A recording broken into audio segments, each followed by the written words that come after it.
is Canada.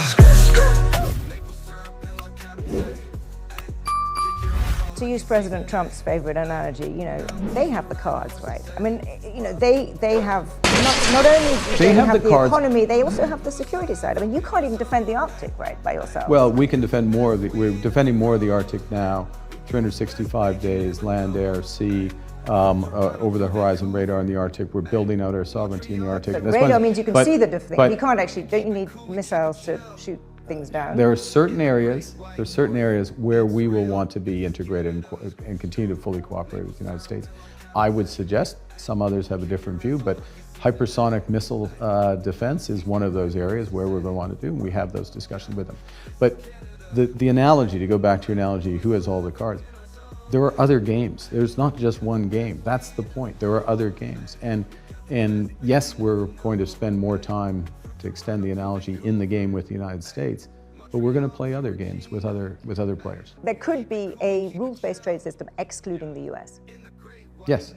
Yeah. I mean, the US, there is one. It's called the WTO, actually. I think we're going to end up with a degree of variable geometry in trade as well as elsewhere, where you have tighter integration.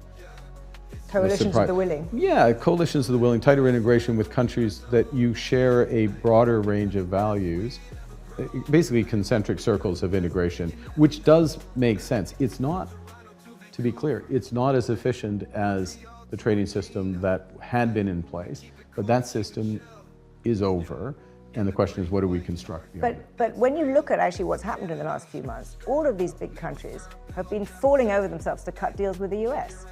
So it suggests that they're not, well, okay, not all of them, not you, but the Europeans, the Japanese, everyone is essentially saying, fine, let's just kind of get the best deal for us with this, large tariff-laden US.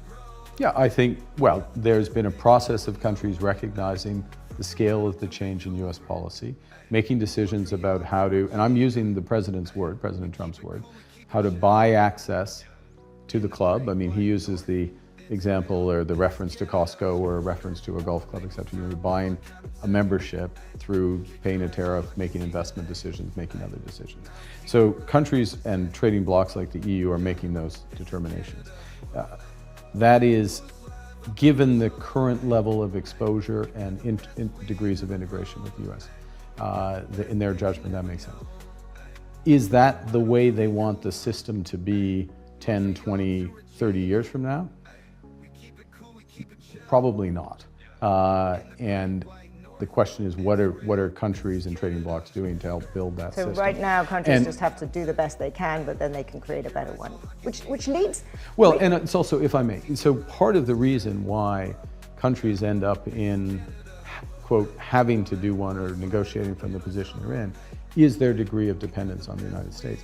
So the logical thing, and Canadians got here back in January, February, is, well, we should take care of ourselves, do the stuff at home, and we should build up relationships abroad. So the two things do go together.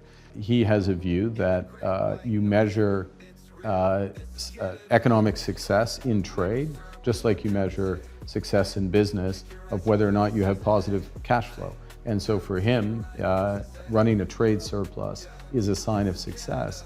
And if you're running a deficit, you, by definition, are either being ripped off or you're not as successful as you need to be.